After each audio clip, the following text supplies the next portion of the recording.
From JBS Studios in Greater New York, this is the JBS News Update with Teisha Bader. I'm Teisha Bader with the JBS News Update for Friday, August the 29th, 2025.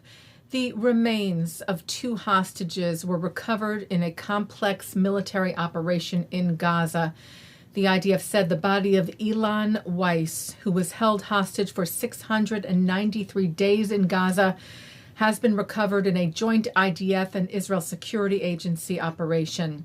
The IDF said Ilan was from Kibbutz Be'eri and left his home on the morning of October the 7th to join the Kibbutz Emergency Response Team. Weiss, who is 56 years old, was the deputy commander of the team. He was murdered and kidnapped by Hamas during the October 7th massacre. His wife Shiri and daughter Noga were taken hostage into Gaza and released during the ceasefire deal in November of 2023. The identity of the second deceased hostage has not yet been cleared for publication, as it was still undergoing the identification process as of the time of the taping of this newscast. Israeli Prime Minister Benjamin Netanyahu called Ilan Weiss a hero and shared the grief of the entire nation, saying the campaign to return the hostages is ongoing. We will neither rest nor be silent until we bring all of our hostages back home, the living and the deceased. Weiss's beloved kibbutz community wrote, on October the 7th, when news came of the infiltration, Ilan did not hesitate for a moment.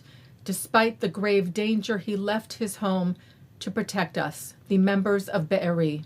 We share the family's heavy grief and hope they find some comfort in knowing that Ilan will be laid to rest in the soil of Be'eri, which he loved and for which he gave his life. The hostages who remain held captive by terror group Hamas and other Palestinian terror groups in Gaza have now been held for 693 days. The IDF continues to operate in Gaza, destroying terror infrastructure and eliminating terrorists, including, it said today, the senior-most terrorist in the ISIS terror organization in Gaza, eliminated during the past week.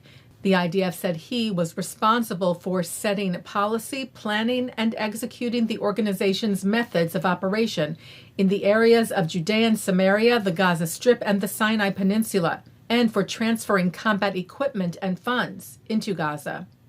The IDF today also eliminated the head of a battalion headquarters of the Radwan force of terror group Hezbollah in Lebanon, whom it said during the war advanced numerous terror plots against the State of Israel.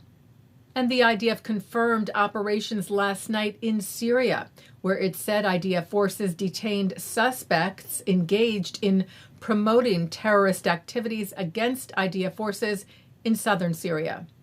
Well, the U.S. State Department said today that Secretary of State Marco Rubio is denying and revoking visas from members of the PLO and the Palestinian Authority ahead of the United Nations General Assembly taking place in September.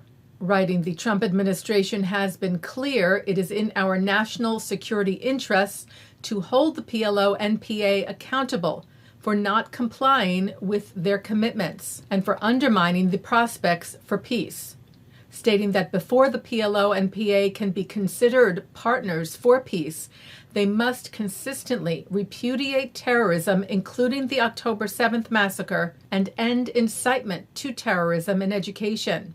Also writing that the PA must end its attempts to bypass negotiations through international lawfare campaigns, including appeals to the ICC and ICJ, the International Criminal Court and the International Court of Justice, and efforts to secure the unilateral recognition of a conjectural Palestinian state.